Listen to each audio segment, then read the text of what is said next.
नमस्कार, स्वागत है आपका आर्य न्यूज में। मैं हूं आपके साथ सुमन पाल। कर्नाटक में हुए हिजाब विवाद की चर्चा जोरों पर है और इस बीच ही उत्तर प्रदेश के मुख्यमंत्री योगी आदित्यनाथ ने इंटरव्यू में ही हिजाब विवाद पर कहा कि देश शरिया से नहीं संविधान से चलेगा।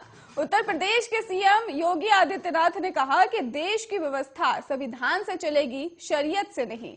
हर संस्था को ही अपना ड्रेस कोड तैयार करना का अधिकार है, संविधान के अनुरूप ही व्यवस्था चलेगी। मुख्यमंत्री योगी आदित्यनाथ ने कहा कि पहले फेज के बाद विपक्ष का चेहरा मुरझा गया है और गर्मी शांत करने वाले अपने बयान पर सीएम योगी ने कहा कि जो लोग किराना के पलायन के लिए, दंगों के लिए जिम्मेदार थे, चुनाव की घोषणा के बाद बिलों से बाहर निकल आए हैं और यह उनके लिए था और अपराध और अपराधियों के लिए सरकार जीरो टॉलरेंस की नीति के साथ ही काम करेगी।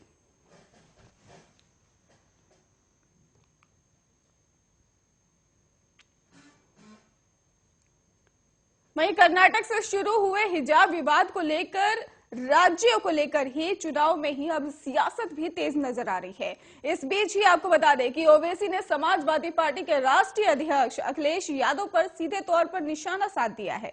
ओवैसी ने सवाल उठाया है कि अखिलेश हिजाब के मुद्दे पर आखिर चुप क्यों है। उन्होंने कहा कि आखिर अखिलेश यादव हिजाब के सवालों से दूर क्यों भाग रहे हैं।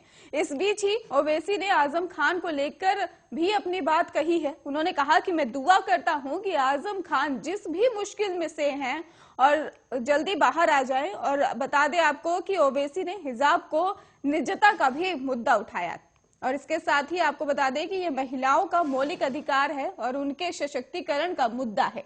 जानकारी के मुताबिक हिजाब विवाद में ही बीते दिनों जिस लड़की ने कर्नाटक के कॉलेज में ही अल्लाह अकबर का नारा लगाया था, उससे और उसके पिता से ही ओवैसी ने वीडियो कॉन्फ्रेंसिंग के माध्यम से बात भी की थी और उन्होंने लोगों से बेटियों को खूब पढ़ाने का आह्वान किया था।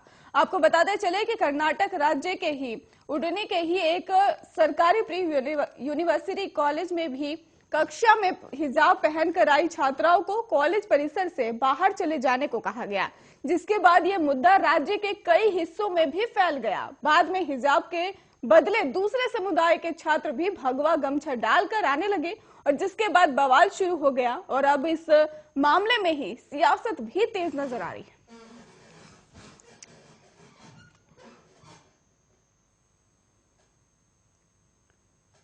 रुक करेंगे अगली खबर की ओर, जहां पर उत्तर प्रदेश की राजधानी लखनऊ में एक युवती ने एक युवक के खिलाफ रेप का मामला दर्ज करवाया है।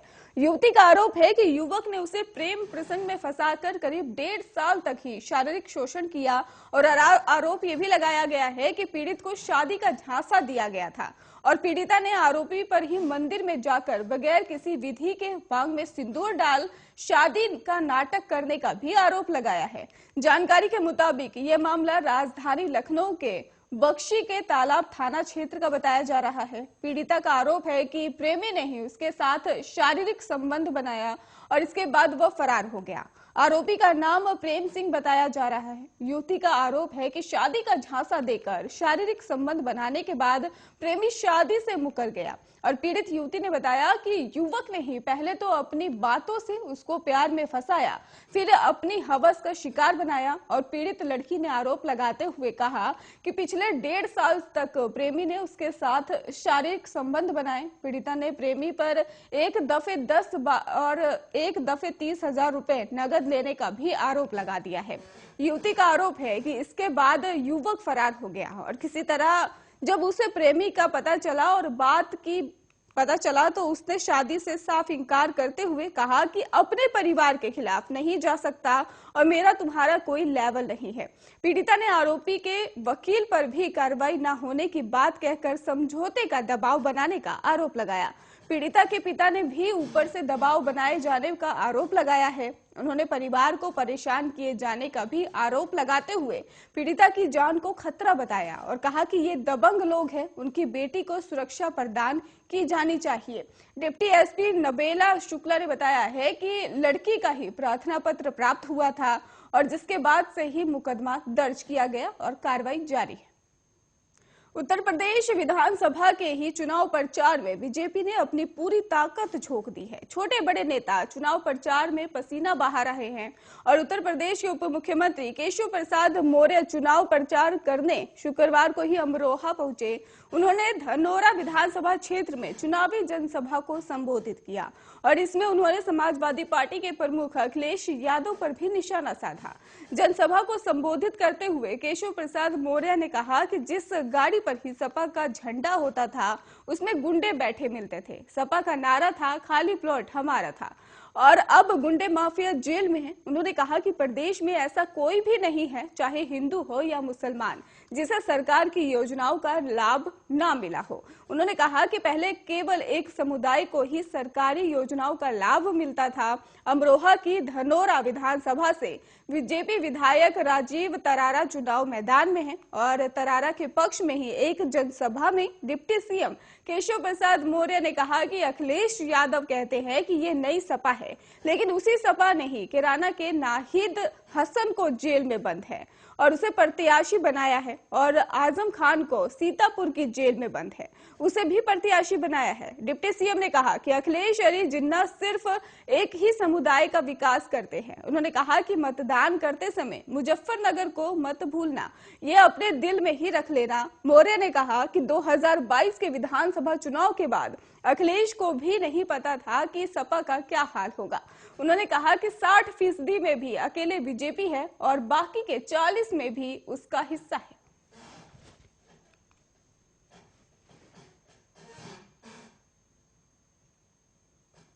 उत्तर प्रदेश विधानसभा चुनाव का प्रचार पूरे जोर शोर से चल रहा है और इस दौरान ही प्रचार के अलग अलग रंग देखने को मिल रहे हैं और कोई प्रत्याशी अपने हाथों से ही हथकड़ी डालकर वोट मांग रहा है तो कोई फिल्मी गानों पर ठुमके लगाकर अपने मतदाताओं को रिझाने में लगा हुआ है। चुनाव प्रचार के दौरान जालौन जिले की ही उरई विधानसभा क्षेत्र से समाजवादी पार्टी के प्रत्याशी के स्वागत की एक तस्वीर भी सामने आई है, जिसमें ग्रामीणों ने टमाटर से तुलादान कर अपने प्रत्याशी का स्वागत किया है। आपको बता दें कि जालौन की उरई विधानसभा क्षेत्र से सपा के ही प्रत्याशी दयाशंकर वर्मा जब चुनावी भ्रमण के लिए निकले तो उन्होंने अपनी विधानसभा में आने वाले कई गांवों में जाकर लोगों से वोट मांगे। इस दौरान उन्होंने समाजवादी पार्टी को जिताने की भी अपील की और इस दौरान ही जब लोगों का प्यार उमड़ा तो उन्होंने अपने नेताजी का स्वागत किया और उन्हें तराजू पर बैठाकर टमाटरों से भी उनका तुलादान किया। दरअसल कोरोना की तीसरी लहर और चुनाव आयोग की पाबंदियों ने इस बार के चुनावी प्रचार को कुछ अलग सा बना दिया है। आमतौर पर चुनाव प्रचार पर होने वाली गतिविधियों पर ब्रेक लगा दिया है और प्रत्याशी अपने उम्मीदवारों को पूरा नहीं कर पा रहे हैं और वहीं उनके समर्थन चुनावी मैदान में उतरने वाले प्रत्याशियों का स्वागत अलग अलग ढंग से कर रहे हैं।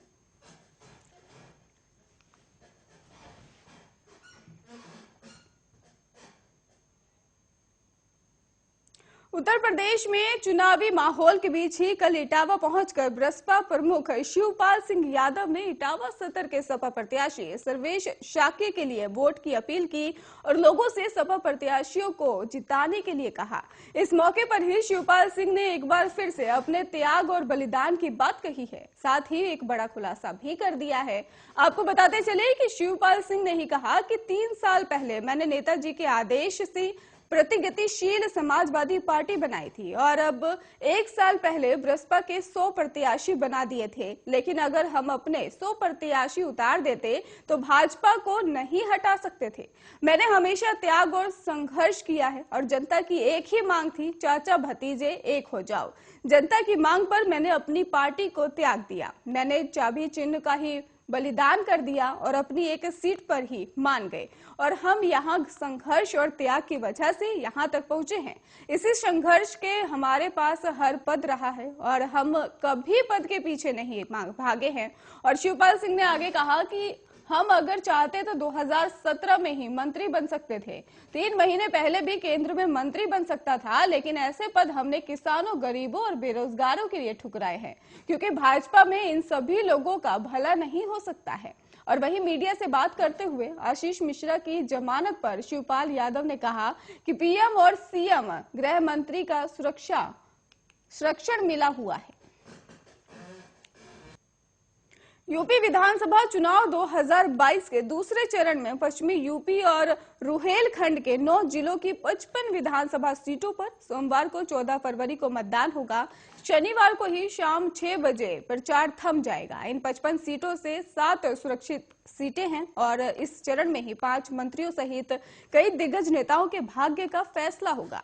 5 मंत्रियों के भाग्य का फैसला होगा और दूसरे चरण के चुनाव शाहजहांपुर सीट से वित्त मंत्री सुरेश खन्ना, बिलासपुर से और जल शक्ति राज्य मंत्री बलदेव सिंह, औलख बदायूं से नगर विकास राज्य मंत्री महेश चंद्र गुप्ता चंदौली से और माध्यमिक शिक्षा राज्य मंत्री गुलाब देवी के अलावा आयुष राज्य मंत्री रहे डॉक्टर धर्म सिंह सैनी, जो अब सपा में हैं, आ गए हैं और इसके साथ ही वो नकुड़ सीट से और अपनी किस्मत आजमा रहे हैं। इसके अलावा पूर्व मंत्री मोहम्मद आजम खान और रामपुर और उनके बेटे अब्दुल्ला आजम सवार सीट से ही चुनाव मैदान में हैं और इस सीट से ही बीजेपी के सहयोगी अपना दल सोनेलाल से ही हैदर अली खान उर्फ हमजा मियां अपनी किस्मत आजमा रहे हैं। वे पूर्व सांसद नूर बानो के पुत्र हैं और संभल में भी सपा के टिकट से ही पूर्व मंत्री इकबाल महमूद और इसके साथ ही अमरोहा से पूर्व मंत्री महबूब अली भी साइकिल चुनाव चिन्ह से ही मैदान में है। हाल ही में सपा में ही शामिल बरेली कैंट से ही पूर्व महापौर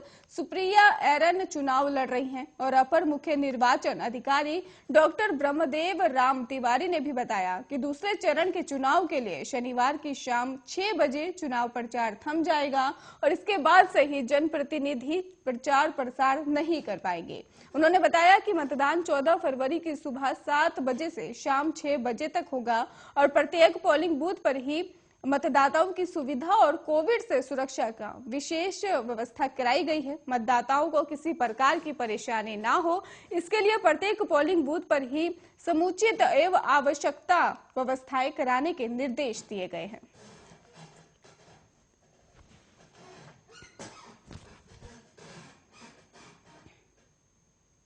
केंद्रीय मंत्री अनुराग ठाकुर ने सपा सुप्रीमो अखिलेश यादव पर हमला बोला है। जेल में बंद सपा नेता आजम खान को लेकर अखिलेश के दिए गए बयान पर ही अनुराग ठाकुर ने कहा, ये लोग कभी शांतिपूर्वक चुनाव चाहते ही नहीं हैं। सपा हमेशा परेशानियां पैदा करती है और लोगों को कुचलती है। आजम खान ने वोटरों और पोलिंग अफसरों को डराने के लिए जाने जाते हैं और अखिलेश यादव को शांतिपूर्वक माहौल पसंद नहीं आ रहा और कि लोगों ने ही पहले चरण में बीजेपी के लिए वोट डाले हैं।